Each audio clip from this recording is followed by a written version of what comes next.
Собираешься? Так мило, да?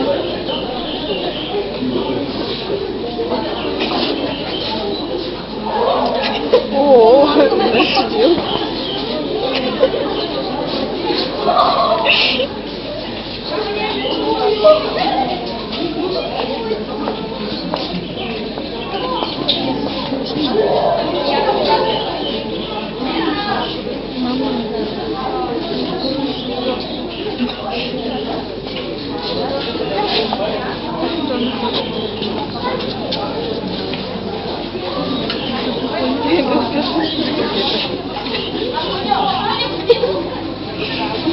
Он сейчас покажет, что начали читать, что сейчас типа друзья, что не смешно.